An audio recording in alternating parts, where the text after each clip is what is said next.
kind of thinking is that Toronto is one of the biggest cities in North America. It only has one major airport in Pearson, which is very far from the downtown core, very difficult to get into the downtown core, and Billy Bishop kind of solves all of those problems.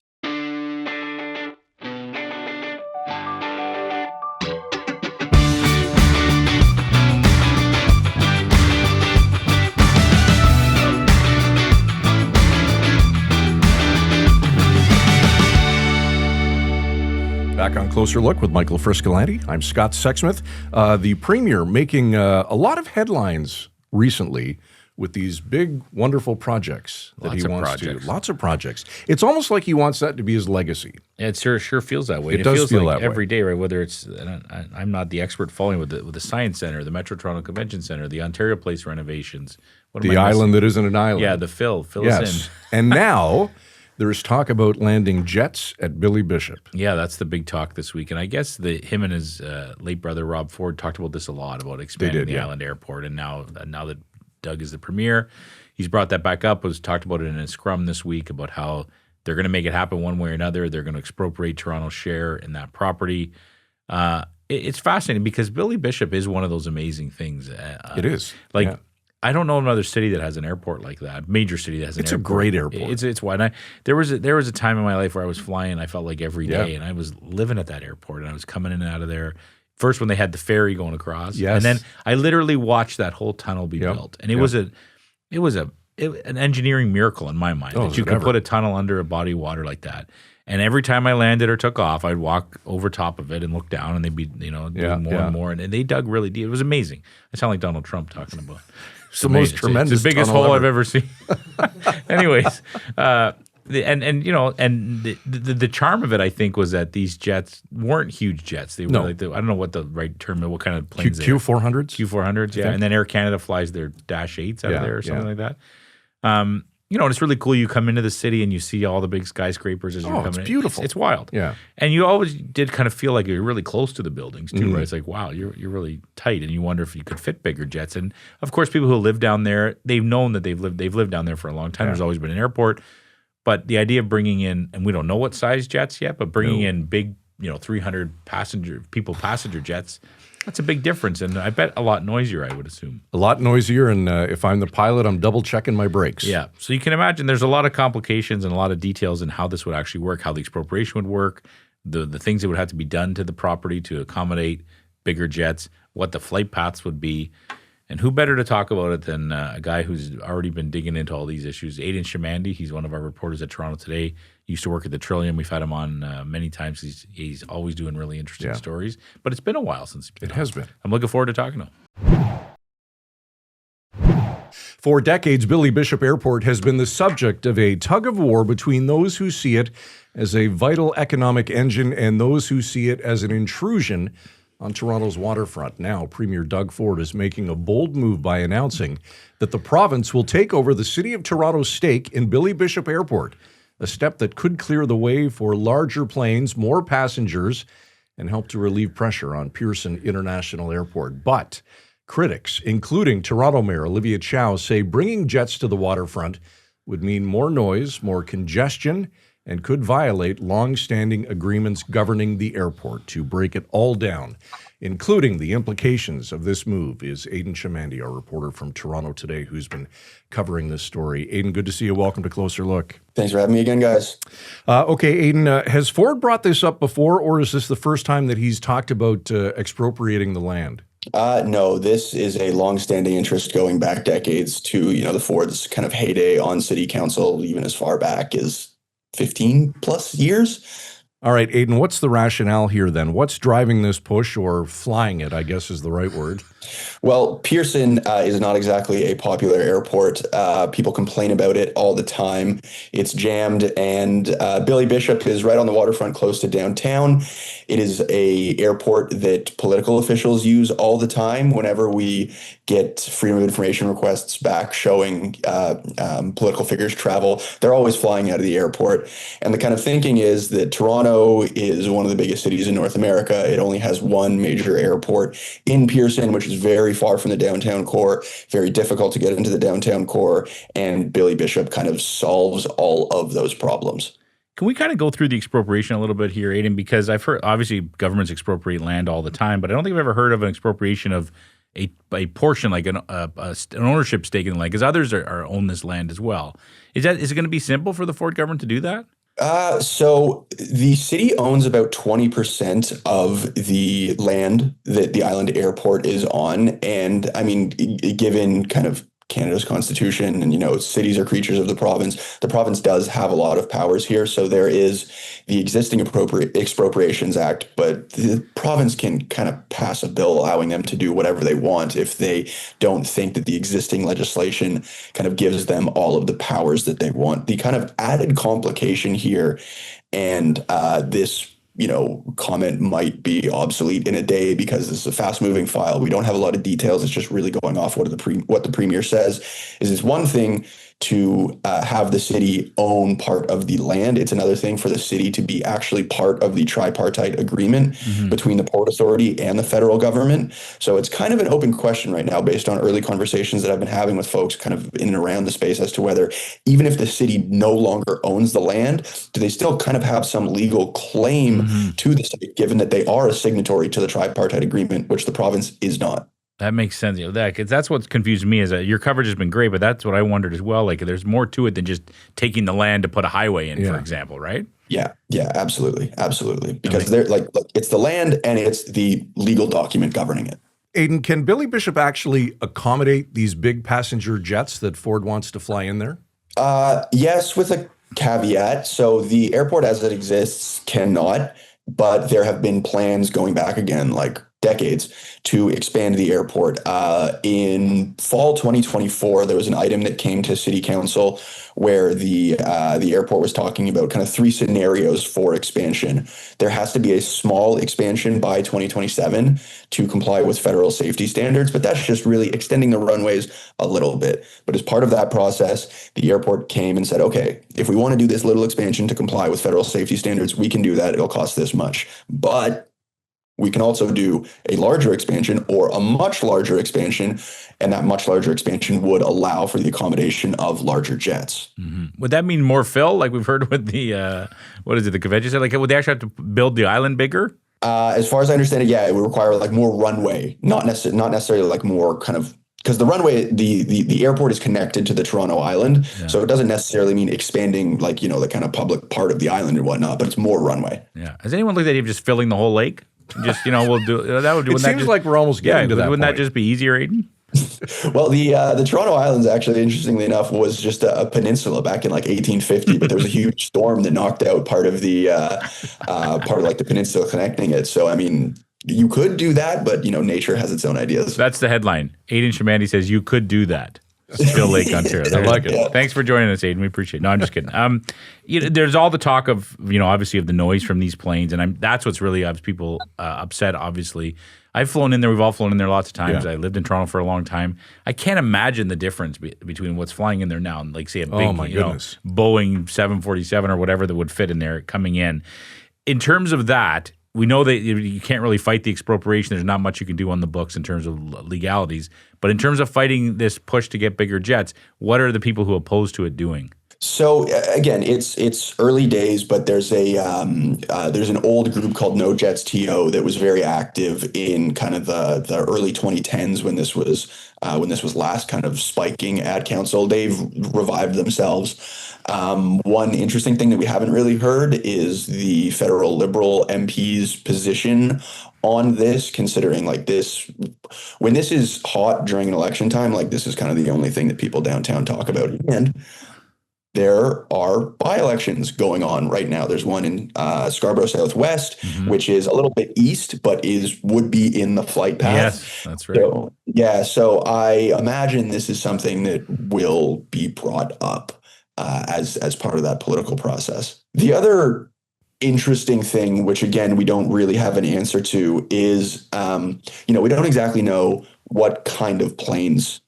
the premier is envisioning here, and the specific type of plane would have a different noise profile. The other thing a specific type of plane might have is a different flight path.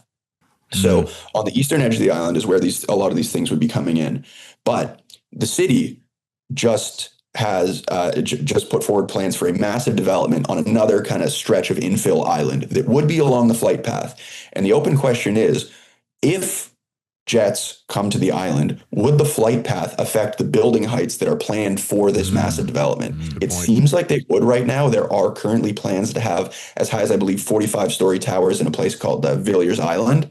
And those would need to be chopped down if jets come. And then even further east, you have what's called a transit-oriented community development. It's a big provincial housing plan to put tall towers near their new subway stations on the Ontario line. Still an open question as to whether the potential flight path would affect the building heights planned for there. So, kind of Ford's plan for bringing jets to an island could affect Ford's plans for housing further east in Toronto. That's fascinating. That's why Aidan covers City Hall for us. You got all the angles covered. That's fascinating too. We are jumping ahead, but I assume that would involve some compensation. If a developer's already got approval to build this development and then it has to get chopped down, someone's got to pay that developer, I would assume.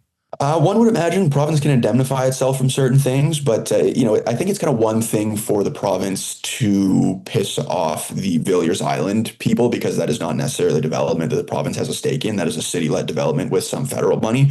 But the East Harbor thing, that is completely provincial-led process. So that would be, kind of angering people that you had previously made a deal with. But the problem is it's so early days. There are no solid plans. We don't know anything around the flight path, the building heights, the length of the runway, what kind of jets will come, the noise profile, the type of noise it is, whether it's kind of like a propeller noise or a more standard kind of jet engine whine, what we would need to do at the foot of Bathurst Street, where the entrance to the airport is, to accommodate the additional traffic. It is just open question, open season right now. Aidan, let's get back to the opposition for a second. The Premier has suggested that a, quote, very, very few amount of people are standing in the way. Who is he referring to? Now, we do know that Mayor Chow has drawn a clear line saying she doesn't support jets at the airport, but who else is on that supposed short list? So it's civil society groups like the Snow Jets TO and a lot of the people who live at the waterfront in, I believe, 2014. And again, this has come to council so many times. In 2014, there was a study that the city conducted, and the people who lived near the water were the ones who were most opposed. It was actually fairly evenly split when you look at the whole city of Toronto in terms of, would you welcome jets on the island? Do you not welcome jets on the island? But if folks downtown are really opposed, then their councillors, I assume, would be pretty opposed. But if the city doesn't really have a say, then what the councillors want wouldn't really matter. But the Premier has also suggested that as population has turned over in those key areas since kind of the last time this was really hot in 2014, the kind of younger, more upwardly mobile folks in these new areas like Liberty Village and City Place, where these people primarily live in high rises and are, younger urban professionals, they would be more amenable to jets on the island because it kind of serves them, because they would be traveling for these shorter, longer haul flights, and it'd be right there. Yeah, that makes sense. What's the current feeling of people who live downtown, especially in the condos that are right by the airport, about the current traffic, just the Porter and the Air Canada flights that go in and out of there? I personally don't hear too many complaints, because it's just kind of like, if you've moved there in the last like 10, 15 or so years, when a lot of these developments have gone up, this was a known quantity when you were moving in, right? But just getting back to the opposition question, the other thing is, because this is like the island airport and it is connected to the Toronto Islands, there's actually a little slice of beach called Hanlan's Point, which is like a kind of really popular nude beach. It's frequented by folks in the gay community, and this is something that they've been very protective of Hanlan's Beach in the past, and this airport would, depending on how it is expanded, potentially affect them. So that's just kind of like another civil society group that I would expect pushback from, but haven't heard anything from yet. This is maybe an unfair question, but in terms of legal challenges, could you foresee any down the road? It depends. I don't necessarily know at the moment who would file a legal challenge, because I mean, like, if the city's opposed to it, it's like, okay, do you want to fight the province on this, or do you just want to like stand down and, maybe get some compensation? People sue over everything, right? Like the amount of suits that have been filed over the Ontario Place thing, despite the province's kind of like clear legislative power to do that, it doesn't stop people. But sorry. One very interesting thing to watch will be is the premier has said that the city will get compensated for the land. So, the city owns 20% of the land. They also get about $5 million per year through property taxes and like a per passenger levy that they charge to the airport. I don't know how much that land is worth. I don't know the last time the city did an appraisal of that land. And I don't know how much that land would be worth, presuming jets are going to come there. I assume it would be much higher. So that's an open question as well. But in my experience with expropriation stories is that someone will have to do that fair market value assessment in order to see how much the province is going to pay for that land. So that will be part of the public process. That'll be interesting to see what they come up with. There'll be multiple appraisers from my experience that would go in and do it. yeah, but I mean, again, it gets back to the political question of how much is it like if the mayor wants to fight this, then you would take a maximalist approach to the expropriation thing, saying, oh, it's worth $100 billion. We need $100 billion from the province. But if you don't want to pick a fight with the premier heading into an election year, when you're trying to negotiate more transit funding, more shelter funding, more funding to make the city operate on a day-to-day basis, this might not be the one you want to pick, but who knows? It might be a good political calculus. That's a great point. It's why you're so good at what you do, Aidan, because there's some leverage here too, right? The city can get some stuff out of the province if the province really wants this little bit of land, right? That's the way it works. Yeah. We saw that with partially, at least with Ontario Place. In the 2023 Toronto mayoral by-election, Olivia Chow was saying, "I'm going to fight like hell to preserve Ontario Place and prevent the province from bringing the big spa down there." And then she relented and she got this thing. I don't know how many viewers would know. It's called the New Deal. It was like a multi-billion-dollar deal where the province agreed to take the Don Valley Parkway and the Gardiner Expressway off the city books. They would pay for the maintenance, upkeep of that. And they gave the city some transit funding and whatnot. And the Gardiner and the DVP were absolute drains on the city budget. So getting the province to take care of those has been a massive financial windfall to the city. That's a great point. Okay, in the immediate term, what's the next step to the story that you'll be looking for? Some kind of solid plan from the province. I don't exactly know when we will get that because it does seem to be very early stages, given that, these are kind of not like wholly off the cuff remarks from the premier, but we don't have the Minister of Transportation at these press conferences saying, X, Y, or Z. And then also the federal response, because we've been talking city province this entire time. The federal government is a partner in the tripartite agreement. When there was talk about expansion, about 10 years ago, the Trudeau government firmly came down saying no expansion. That was an important kind of policy promise that they made in the 2015 election that helped deliver them parts of downtown Toronto. So given that there are by-elections going on nearby currently, I would expect that those questions will be asked, and people will ask the Prime Minister or the Transport Minister to pronounce on those. But I believe it was last Monday, recently, there was a press conference with the Federal Transportation Minister, and he did not want to get into it because it doesn't seem like this is something that is on the federal government's radar, like at least to a big degree right now, because it is a kind of a provincially driven process right now. But we need input from the feds. Yeah, Premier Ford has a way of putting things on other people's radar, doesn't he? He does. It makes my job fun, honestly. That's right. Call that job security. That's right. I think. Anything we didn't cover about the airport or anything else you want to bring up before we let you go? I think we covered like the federal angle, the flight path. I am literally just like going through my mind here. I think the flight path thing is really that's not really something that's got a ton of conversation right now. I'm working on a number of stories on it right now. All right. So I don't want to scoop myself. No, stay tuned. Yeah. Real early days. Too hard to tell. All right. We would be remiss in bringing this up because we haven't chatted for a long time. Probably next to Derek, you're one of the biggest Leaf fans across Village. You're Brad Treleving for a day. What's one move you're making? Resigning. No hesitation. No. Actually, no. I don't know if I would fire Berube first and then resign, because as much as I dislike our current coach, I think he's doing a fantastic job of being the tank commander, and we absolutely need to get a top 5 pick because we are in absolute shambles. So I would probably keep him on, resign, and never pipe up again. Is it more painful to see the Habs doing so well while you guys are doing so poorly? No. because they are a now very well-run organization that doesn't just like recycle the 200 hockey men at the top of their organization. They brought in a player agent to be their GM. He's done fantastic. So I have friends who are Habs fans. I am happy for them. It's not like I hate the Leafs more than I hate the Habs, and I'm a Leafs fan. That's how this works. Right? That's great. Well said, Aidan. We won't quite plan the parade just yet. From Toronto Today, there's Aidan Chamandy. Thanks for this, Aidan. Thank you, guys.